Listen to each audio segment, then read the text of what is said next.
Yo everyone, what is going on? Welcome back to my channel. It is currently Thursday the 18th of March, the day after St. Patrick's Day, and surprisingly I am feeling fresh as anything. I didn't even have a drink yesterday. Like, restrictions in Ireland are still really tight and no pubs are open or anything along those lines. There was not even a parade. So yeah, we couldn't really make the most of it, and I'm actually used to that because when I was in secondary school and when I was in college, I pretty much spent all of that time working in a bar part-time, so I've never really made the most of St. Patrick's Day. I think I am going to have to put that right next year. But anyway, in today's video, I'm going to be taking you through some of my brand new low-calorie, high-protein recipes. The recipes today are really good. I am specifically excited to show you the last one, you will see, and as well as that, I'm also going to be talking about my experience on prep and basically just giving you an honest insight into what it is like and the challenges that I faced both physically and psychologically. So yeah, if that is something you are interested in, maybe you are thinking of going down that route, or maybe you just want to hear the struggles that I face, then yeah, this video is going to be very useful. Without further ado, let's get stuck in, and please do not leave me hanging and scroll down and smash the thumbs up button. This takes 1.25347 seconds out of your day precisely. I have timed it down to the T. No, but seriously, it doesn't take any length of time and it really does help me a lot. It helps the channel grow. It helps my videos reach a bigger audience. So yeah, I would really appreciate it if you did that. Okay, let's get straight into it, and I'm gonna add half a red pepper and half an onion to a pan that I have chopped into little pieces, and that is gonna be followed by 150 grams of 5% fat beef mince. Then I'm going straight in with the smoked paprika, sea salt, garlic, and just a little bit of cumin. You don't want to use too much of this or you will blow your head off. Alright, now that everything is pretty much cooked, I'm gonna add 150 grams of tomato passata. And passata is so low in calories, and as you can see, there is only 30 calories per 100 grams. 10 grams of tomato puree. Then I'm gonna mix everything together and let it come to the boil. And when it does come to the boil, I am just gonna drop the heat to like a low to medium heat and let it simmer away for about 10 minutes. Then I'm gonna get one of these tortilla wraps from Old El Paso. There's only 97 calories per wrap, which is pretty good. I'm gonna cut it into 8 triangles like you would do with a pizza. Then I'm gonna spray my air fryer with some 1 calorie spray. Insert my tortilla chips. Spray them with some 1 calorie spray. Add a bit of smoked paprika for good measure. Oh, fuck. I have coated them with a bit of smoked paprika for good measure. Then I'm gonna let them cook away for 5 minutes at 180 degrees Celsius. Then let's come back over here and add 30 grams of jalapenos into the mix. And let's sprinkle 20 grams of 30% less fat cheese on top and let it melt away for the final 1 or 2 minutes. Okay, let's serve up the tortilla chips first. Let's move to the nacho mix. And this is optional. If you are cooking for yourself, you might not be arsed doing this, but you know, if you're trying to impress someone, then I'm gonna add a few cherry tomatoes and spring onions as well.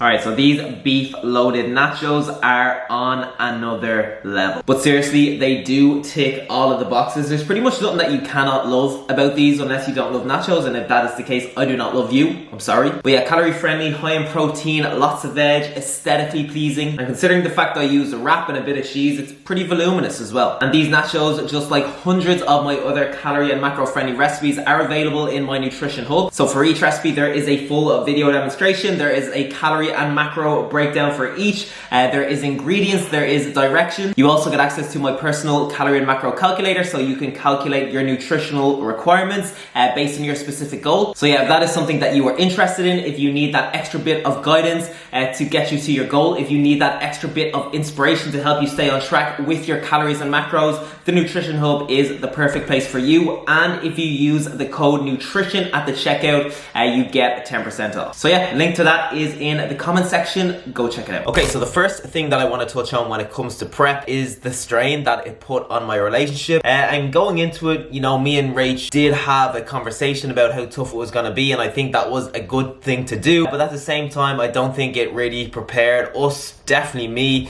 at all for the challenges that were going to come. And this is because, you know, prep is quite a selfish thing to do. You are just so hyper focused on yourself, your training, your cardio, your sleep, your nutrition, your recovery, in all of those things, I had social media content as well. I had vlogging to do, and as a result, you know, my relationship suffered, and I didn't really realize it at the time because I was just so in it. But when I look back on it now, I can kind of see, you know, how distant I was. And even when I was spending time with Rach, it was like my mind was somewhere else a lot of the time. And a good example of this is when we actually went to Italy on holiday. So at this stage, I cut for 10 weeks, and I was kind of in two minds as to whether I should compete or not. But subconsciously on that holiday, I was preparing for that competition that I had on my mind. And as a result, instead of, you know, just being in the moment, enjoying the holiday, it was like a once in a lifetime trip. We did the Amalfi Coast. I actually did a vlog on it as well, if you want to go back and watch it after this. But yeah, instead of just enjoying it and soaking it in, I found myself focusing more on how I'm going to get my steps in, or how I'm going to, or how I'm not going to go well overboard on my calories, or how I'm going to squeeze a gym session in. And Rach, you know, definitely sensed this. Of course, she was with me. I was probably wrecking her head. As a result, I don't think we've ever fought as much on a holiday as we did there. And we actually look back on the holiday now, and whenever it is just mentioned, we basically just start laughing because we know that we just fought way more than we should have. I remember one evening we had a massive fight over absolutely nothing. We were playing cards on, you know, the terrace of this house we rented. Yeah. Come on, Rach. No, fuck that. Oh. One evening that was going great, and a couple of minutes later we were literally shouting at each other. I don't even know why. Rach, you know, got her pillow. She was gonna sleep on the couch that night. Don't actually think she did. Bottler. But yeah, it was just, you know, it just really did affect that whole experience. And towards the end of prep, you know, when you are on low calories and when you have been on low calories for so long, it really starts to play with your hormones. And when you get into bed, the only thing that is on your mind, the only thing that you want to do is sleep. Nothing else, nothing whatsoever. And this is obviously not ideal because, you know, sex is a massive part of a relationship. And, you know, that was just another thing that, you know, might make your significant other feel like you are not really in the relationship. So that was just something else that we struggled with, I suppose. So yeah, I suppose that this is just like an honest warning to anyone thinking of going down that route. And if you have a partner, it's important that you're honest with them before, and it's important that you know that it is going to be tough, you know, no matter what. Alright, it is time for my next meal, and if you thought the last meal was good, you're spot on. It was good, but this is just as good or even better. It depends what you're into, so let's do it. Okay, so step one is to cut 250 grams of potatoes into skinny chips and add them to your air fryer. And two things. So number one is that do make sure you try and cut your chips quite skinny because they will cook quicker and it gives you the illusion that you have more, which is always good. And number two is if you do not have an air fryer, you can make your chips in the oven. Then I'm gonna spray my chips with some 1-calorie spray, season them with some sea salt, some garlic. Then I'm gonna let them cook away at 200 degrees Celsius for about 25 minutes. And as they are cooking away, I'm going to chop up 2 cloves of garlic into tiny pieces. I'm gonna chop up 1 small red chili into little pieces. And if you're not a big fan of spice, you can cut the chili so you do not include the seeds or the membrane. So the membrane is the little white thing because that is the spiciest part of a chili. And make sure you smash the like button if that was the most boring fact you've heard in 2021 so far. It has to be up there. Alright, then I'm gonna add my garlic and my chili to the pan and let them cook away for a few minutes. Then I'm gonna add 150 grams of cooked and peeled prawns. Such a good low calorie, high protein source. And that is going to be followed by 20 grams of tomato puree. I'm going to squeeze half of a lemon into the mix. Sprinkle on some smoked paprika and mix everything together. And then I'm going to lower the heat and let it cook away for a couple of minutes. And finally, I'm just going to add some chopped parsley, about 5 grams into the mix and serve it all up. Alright, chips come first. I actually added some smoked paprika to these babies for the last like 10 or 15 minutes. And on goes our prawns.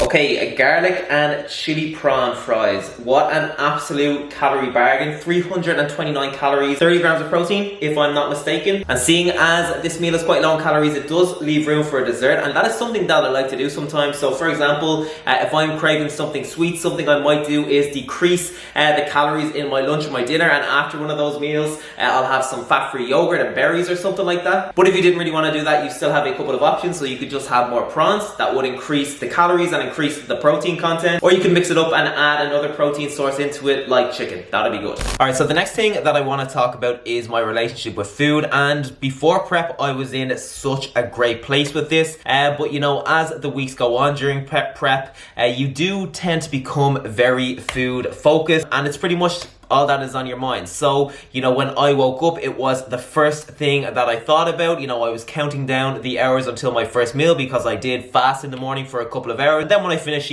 each meal, it would instantly be a countdown until, you know, the next meal. And I know this is probably something that some people can relate to on, you know, some level, but when you are on prep, this food focus just is intensified by so many levels. And seeing as I was so food focused, everything about my meals had to be pretty much perfect. So for example, I used to have a bowl of porridge every evening at about 8 or 9 p.m. Protein porridge is just so sacred to me. Like everything in this meal just needs to be down to a T. Even the spoon I use, you will not see me not use this red spoon. And this was something that I would be looking forward to for pretty much the whole day, and as a result, I wanted it to be perfect. So if I sat down to have my bowl of porridge and I was eating away, and if somebody came in to the kitchen maybe to empty the dishwasher or something like that, I remember just feeling so annoyed at this because, you know, that noise or whatever was going on over there was taking away from the experience and for me pretty much enjoying my bowl of porridge that I've been looking forward to. So although I always like to savor my food, being on prep just made this so intense. And you know, food is meant to be a social thing. You're meant to enjoy your meal with others, and you know, I was just in a position where I wanted to eat alone because I wanted it to be perfect. Which was just a little bit weird, and to be honest, it took me a while to snap out of these weird habits, and even in the weeks after prep, I found myself still feeling this way. And honestly, it probably took me a couple of months to, you know, feel normal again with food, to feel 100% normal and build that relationship back up that I had with food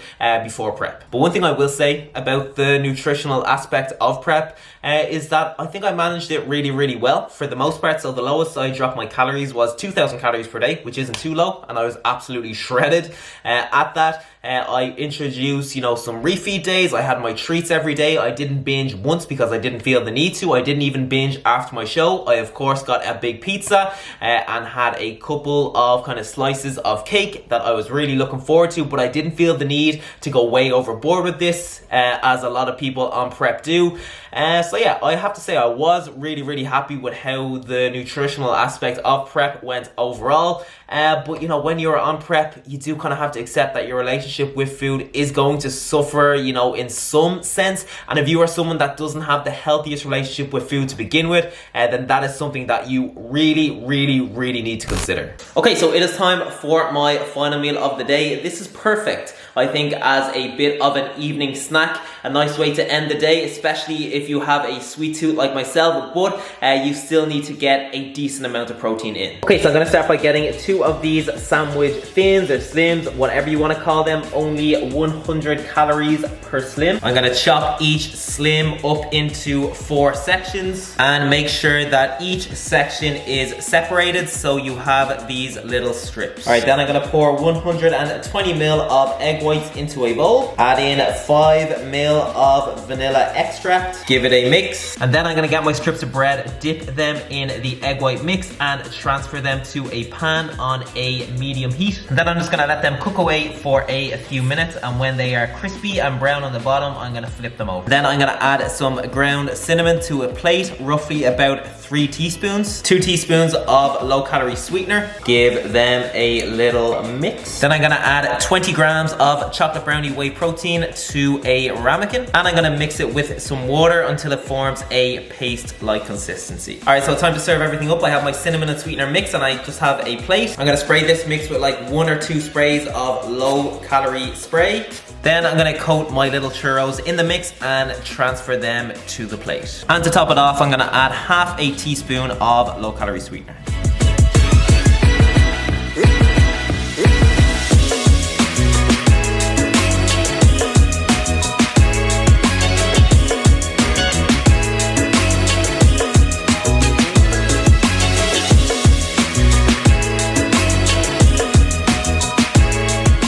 Alright, so if someone turned around and showed me this dish and said it had 38 grams of protein, I would say you are a filthy liar and you cannot be trusted. But yeah, I guess that's what happens when you combine French toast with a chocolate protein dipping sauce, and I have to say, I am all for it. Let's give it a taste. These are so good. They are crispy from the egg white coating. They are sweet, they are chocolatey, obviously. So yeah, what a combo. And you actually get quite a decent amount, 16 churros in total, which is pretty good. And definitely adequate if you're like sitting down in front of the TV one evening, about to chill, about to watch an episode on Netflix, 16 churros in hand, life is good. Okay, so the last point that I want to touch on is body image. And to be honest, this is something that I think I struggled with a bit. So you probably heard people say that, you know, when you were on prep, you never think you were lean enough. And for me, this is something that I definitely experienced. So like towards the end of my prep, I was just so shredded. Like you could pretty much see the outline of my skull. I was so lean. I had veins everywhere. My glutes were even striated. But for some reason, I still had my doubts about whether I was lean enough to step on stage. And I even remember taking pictures towards the end of my prep and looking at them and thinking, nah, don't look good there. Don't look shredded enough. And I honestly look back at them pictures and I think, holy shit, I am so shredded. So your whole perception of what is lean is warped. And even though I found this challenging during prep, I found it equally as challenging or even more challenging after prep. So I stepped on stage at around 70 kg or just under, and this was completely unsustainable for me, as it is, you know, most people who step on stage who are extremely lean, you know, that physique is not meant to be sustainable. But for months after this, I was trying to maintain my weight at around 72 kg, and this was still completely unsustainable for me. Like I usually walk around at maybe 76, 77 kg. That is what I am right now. I am still very lean, or quite lean anyway. But yeah, my whole perception of what was lean changed. So, you know, I just couldn't imagine in that moment me going back up another 4 or 5 kg. I was pretty much scared to do that. And due to this, in the weeks following my show, I didn't increase my calories as much as I should have. I didn't increase them as quickly as I should have. And as a result, it took my hormones way longer than it should have to return to baseline. And I pretty much just didn't feel normal. And it took me, you know, quite a while to basically just sit down and think to myself, okay, you know, I actually need to gain some weight here because it's a couple of months down the line and I still don't feel normal. So yeah, I think, you know, the take home point from all of this is that there are a number of factors to consider when you are thinking of stepping on stage. And it is important that if you are thinking of embarking on this journey, or even if you are thinking of getting absolutely shredded, so going on this massive cut and getting shredded to the bone, yeah, it's important that you're in a good place both physically and mentally. So for example, let's just say you suffer with your relationship with food, then doing something like this is probably going to make that underlying issue a lot worse as opposed to a lot better. And in terms of me stepping on stage again, I'm not really sure when that will be, or, you know, if I ever will again, to be honest. Now, don't get me wrong, I think I'm in a really good place both physically and mentally, so I could if I really wanted to. I was definitely in a good place before as well when I first stepped on stage, so I have absolutely no regrets there. But yeah, it's just a massive commitment, and one, you know, I just don't want to make at this time. Now, that being said, I definitely will do a big cut again, but at the end of it, I'm not sure if I will step on stage, if I will do a photo shoot, or if I will just document, you know, the whole journey for YouTube. But yeah, I'm gonna wrap the video up there. I hope you enjoyed it. I hope you enjoyed today's recipes. I think they were all very strong today. I'd be interested to know which was your favorite, so make sure you comment below and let me know. And as I always say, each and every thumbs up goes a really long way, so if you've got this far, then do not leave without smashing that thumbs up button. And yeah, thank you so much for watching. I hope you're having a good week, and I will see you in the next video.